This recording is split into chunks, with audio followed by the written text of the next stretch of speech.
प्रभु यीशु मसीह के पवित्र जलाली मधुर मीठे नाम में आप सबको जय मसीह की।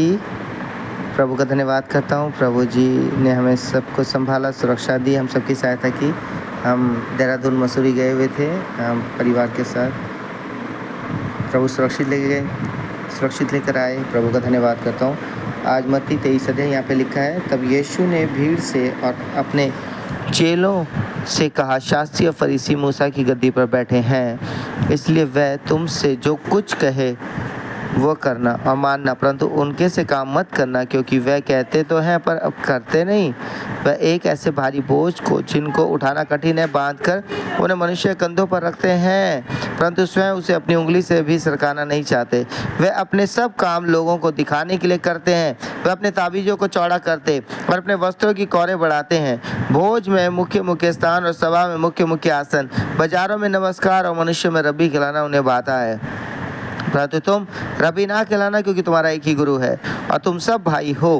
पृथ्वी पर किसी को अपना पिता ना कहना, क्योंकि तुम्हारा एक ही पिता है जो स्वर्ग में है, और स्वामी भी ना कहना, क्योंकि तुम्हारा एक ही स्वामी है, अर्थात मसीह जो तुम में बड़ा हो वो तुम्हारा सेवक बने। जो कोई अपने आप को बड़ा बनाएगा वो छोटा किया जाएगा, जो कोई अपने आप को छोटा बनाएगा वो बड़ा किया जाएगा। हे कपटी शास्त्रियों फरीसियों, तुम पर हाय, तुम मनुष्य के लिए स्वर्ग के राज्य का द्वार बंद करते हो, ना तो स्वयं ही उसमें प्रवेश करते हो और ना उसमें प्रवेश करने वालों को प्रवेश करने देते हो। हे कपटी शास्त्रियों फरीसियों, तुम पर हाय, तुम विधवाओं के घरों को खा जाते हो और दिखाने के लिए बड़ी देर तक प्रार्थना करते रहते हो, इसलिए तुम्हें अधिक दंड मिलेगा। हे कपटी शास्त्रियों फरीसियों, तुम पर हाय, तुम एक जन को अपने मत में लाने के लिए सारे जल और थल में फिरते हो, और जब वो मत में आ जाता है तो उसे अपने से दूना नारकीय बना देते हो।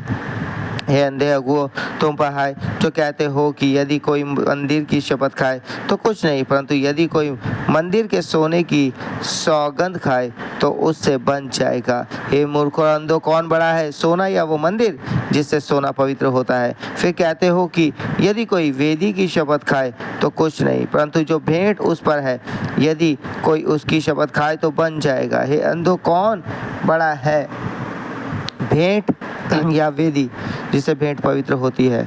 इसलिए जो वेदी की शपथ खाता है वो उसकी और जो कुछ उस पर है उसकी भी शपथ खाता है। जो मंदिर की शपथ खाता है वो उसकी और उसमें रहने वाले की भी शपथ खाता है। जो स्वर्ग की शपथ खाता है वो परमेश्वर के सिंहासन की और उस पर बैठने वाले की भी शपथ खाता है।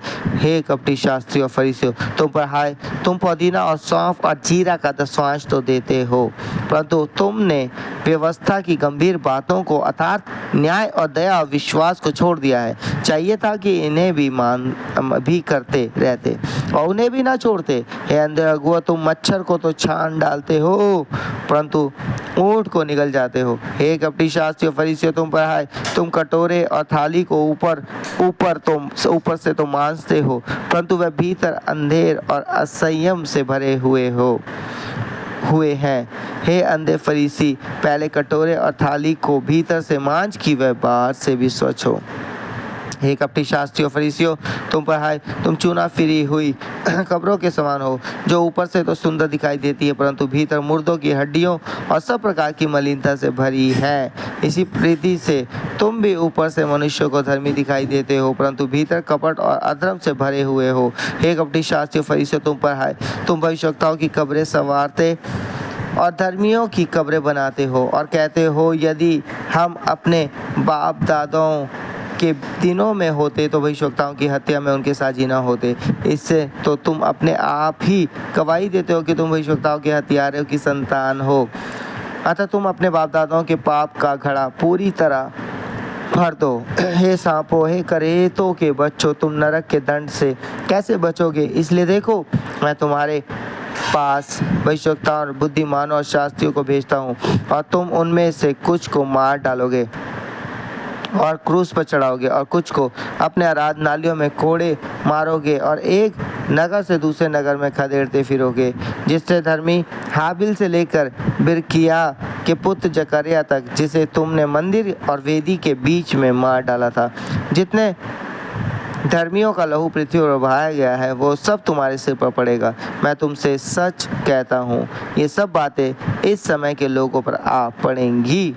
यरूशलेम के लिए विलाप। हे यरूशलेम तू भविष्यवक्ताओं को मार डालता है और जो तेरे पास भेजे गए उन पर पथरवाह करता है। कितनी बार मैंने चाहा कि जैसे मुर्गी अपने बच्चों को अपने पंखों के नीचे इकट्ठा करती है, वैसे ही मैं भी तेरे बालकों को इकट्ठा कर लूं, परंतु तुमने ना चाहा। देखो तुम्हारे घर तुम्हारे लिए उजाड़ छोड़ा जाता है, क्योंकि मैं तुमसे कहता हूँ कि अब से जब तक तुम ना कहोगे धन्य है वो जो प्रभु के नाम से आता है, तब तक तुम मुझे फिर कभी ना देखोगे। सो परमेश्वर पिता इस पढ़े हुए चुने सुने कलाम के दाम सबको बहुत बहुत आशीष करे। सो आइए हम अपने सर को झुकाएंगे, अपनी आंखें बंद करेंगे। Hallelujah hallelujah hallelujah. धन्यवाद धन्यवाद धन्यवाद। इब्राहिम इज़ाक और याकूब के पिता परमेश्वर आपके सम्मुख आते हैं प्रभु, शुक्रिया करते हैं कि आपने हम सबको संभाला, स्वस्थ तंदुरुस्त रखा प्रभु जी। आज के सुंदर दिन के लिए धन्यवाद करते हैं प्रभु। आज जो संडे का दिन है 23 तारीख है प्रभु, हाँ प्रभु अपने बेटे बेटियों को बहुत बहुत आशीषित करें, उनके जीवन से अपनी महिमा को ले, उन्हें स्वस्थ तंदुरुस्ती का जीवन दे प्रभु जी, और अपनी जीवित गवाही के तैयार करें प्रभु जी। उन्होंने वचन को सुना है, उन्हें आशीषित करें प्रभु यीशु नाम में। जैसे मुर्गी अपने बच्चों को संभालती है, वैसे ही प्रभु आप भी अपने लोगों को संभालना चाहते हैं, और जो जो अपने आप को हाँ पिता आपके हाथों में सौंप देते हैं, अपने परिवार को आपके हाथों में सौंपते हैं, उनके बच्चों को, उनकी संतानों को, उनके काम बिजनेस को बहुत बहुत आशीषित करें प्रभु, जो आप पे विश्वास करते हैं प्रभु जी। हाँ प्रभु, पहला कोरिन्थियों उसके 3 अध्याय 16 पद में, रोमियो 8 के 9 में लिखा, परमेश्वर का आत्मा जो तुम्हें वास करता है। हाँ प्रभु, आपका आत्मा जो उनमें वास करता है, वो आत्मा उनके सही फैसले लेने के लिए मदद करे प्रभु, सही रीति से आपके मार्ग में बढ़ने के लिए मदद करे, वचनों को समझने और सीखने के लिए मदद करे। यीशु के नाम से अब्बा पिता, यीशु मसीह के नाम से, यीशु नासरी के नाम से अब्बा पिता, इन सबको बहुत बहुत आशीषित करे प्रभु, और आपकी जीवित गवाही दे और आपकी महिमा बढ़ाई करे प्रभु। दिन भर संभाले, सुरक्षा दे, स्वस्थ तंदुरुस्त रखे प्रभु, और प्रभु जो काम करते काम में उन्नति तरक्की दे प्रभु, और उनकी सैलरी बढ़े, उनका प्रमोशन हो प्रभु, जिनके पास काम नहीं, अच्छा काम मिलने के लिए द्वार खोलें प्रभु जी, और जो बिजनेस करना चाहते हैं अच्छे बिजनेस के द्वार खोले, और जो बिजनेस कर रहे हैं उनके बिजनेस को बढ़ाएं, आशीषित करें, कोई नुकसान ना हो प्रभु, यीशु के नाम से, यीशु के नाम से पिता हर एक को आशीषित करें जो वो काम करते हैं प्रभु।